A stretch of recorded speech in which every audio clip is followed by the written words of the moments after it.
Now let's review how to make shear moment diagrams. For this, I'm going to focus on how to write the shear and moment equations so we can actually put together the shear moment diagrams via equation. The reason I'm focusing on this instead of doing the methods that you may have been shown in statics and mechanics is we want to have the equations because we're going to need them when we do shear and moment diagrams. We really can't do this based off the area moment method that you may have been shown. So the first thing I want to do is I want to identify what the positive directions are for all the forces, because that's going to have an important impact in our discussion. So as if I look at a beam here, and I'm just going to apply some random distributed load on the top of here, so Wx. Basically, with external forces, forces down is positive. Now, this is important. So in this example, the distributed load would be positive. The reaction loads would be negative.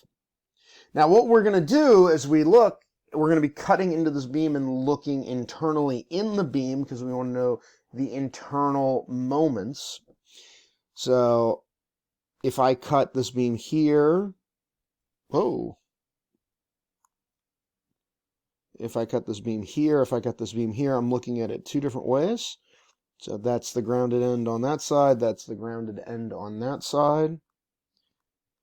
And of course, because they have to be equal and opposite to cancel each other out, this would be our positive shear force.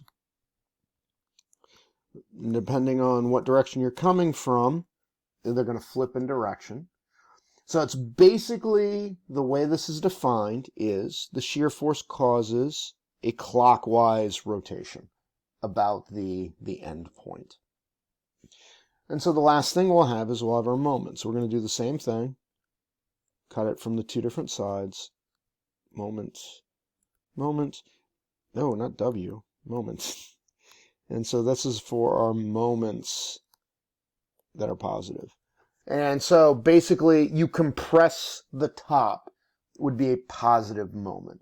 The other way you can think about it is if there's water flowing across the top here, you're twisting it up to hold the water in. If you twist it down, the water goes down. Whatever thing locks it into your mind to help you remember that that's positive. Okay, so how do we calculate this out? How do we put these together? Well, there's 5 steps to doing it. And so what we're going to do is we're going to take this beam right here, and we're going to apply a load right in the middle of it. So P, we're going to say this thing has got length L, and it has 2 supports. So I want to draw the shear and the moment diagram for this situation. So what do? First thing I do, step 1, let's see, where's the best place to put it? I guess over here. Step 1, we're going to determine the support reactions and solve all the forces.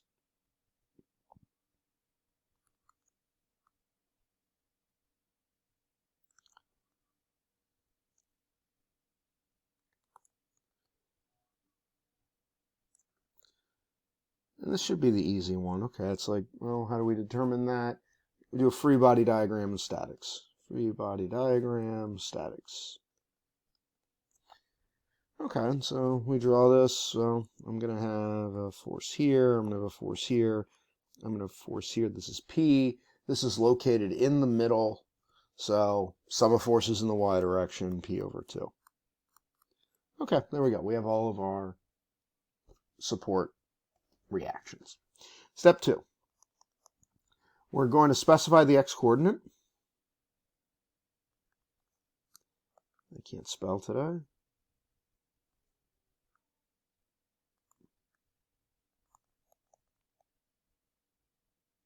Now, always, even though we're saying this, but you're always going to start from the left end of the beam.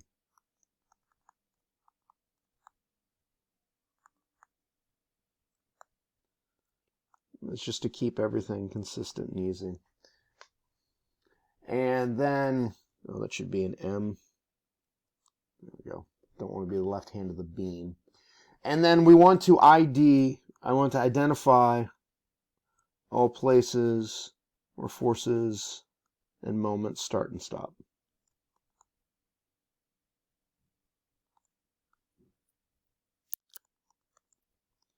So start and stopping forces, this will be especially important when we deal with distributed loads. So, forces, couples, moments, anything you want to identify where that stops. So basically, this is x equals 0. My x coordinate's going to go down there. And so I need to identify where forces are right at the origin. There's going to be one here, and there's going to be one there. So we're going to end up with basically two zones in here. We've got stuff happening on this side, stuff happening on this side. Okay. And so then what you want to do is, step 3, is draw a free body diagram of each section.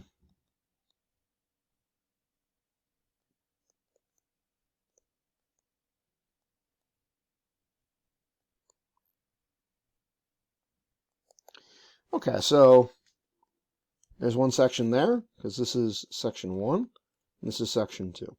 And it's basically, I'm looking to where all the forces start and stop. So sometimes your beam will be in 3 and 4, but this one's only 2 because we've only got the 1 right in the middle. And so let's draw a free body diagram of 1. So I'm just going to draw these over here again. So remember, there's our reaction forces, there's our middle force. And I'm going to leave this here because I'll come back to it. So section 1. It's going to be everything right up until right before we apply that load. So that free body diagram is going to look like this. We're going to have a P over 2 here. We'll have no P, no load on it, because this section is going to be anywhere up until that point. So this is going to be at any distance x, right before we hit it. So we have that load pushing up. Well, we're probably going to have, and let's put it into another color because it's our internal force. We're going to have a shear force coming down in a moment going up. I always end up drawing these as positive shear and moment diagrams, and then the signs later will let me know whether or not I'm wrong. And let's do section 2 over here. Now this is going to be anything after this load's applied to right before we get to P over 2. So I'll have P over 2 here. I'll have a P here, and then internally I will have my shear force and my moment. Okay. And so now I have my free body diagrams drawn. So step 4 is use statics to solve shear moment.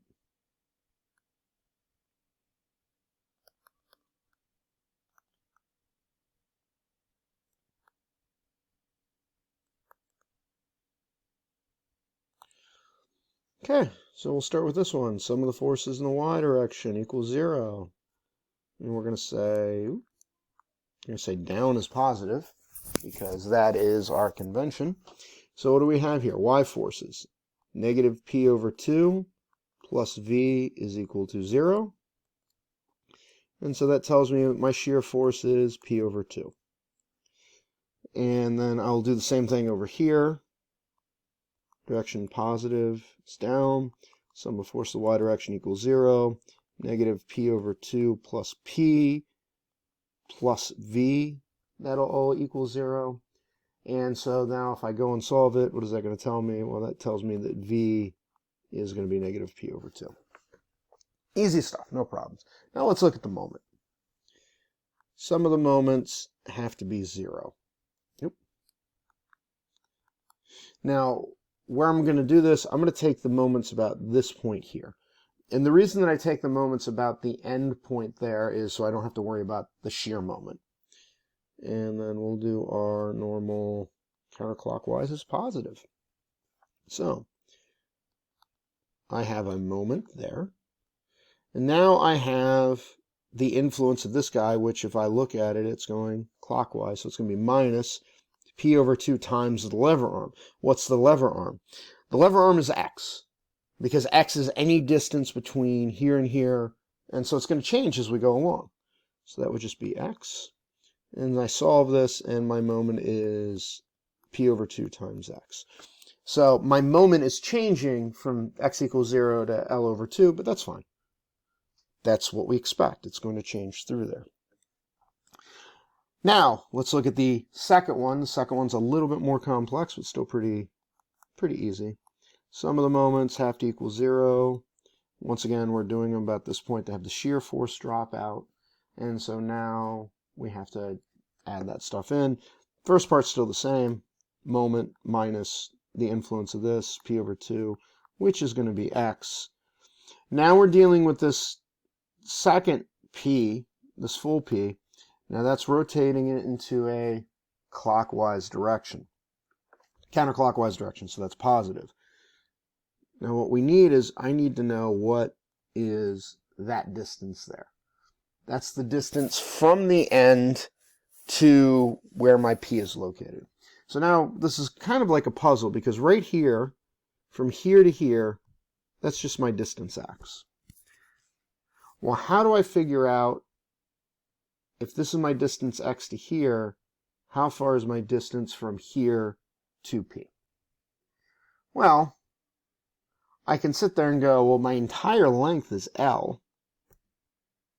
And so if my entire length over the whole thing is L, my entire length is L, I could solve something on that. The problem is, I don't know how far this x is from L, so we can't use L. But I do know that the distance from here to where the force is applied is L over 2. And so if I know the distance from here to here is x, and I know the distance from here to here is L over 2, well, basically the distance from here to here is going to be what? It's going to be x minus L over 2, and that's going to give, we'll just call that y for now. That's going to give me that distance between the end and the force being applied. So I can come in here and go, okay, well, that distance is going to be x minus L over 2.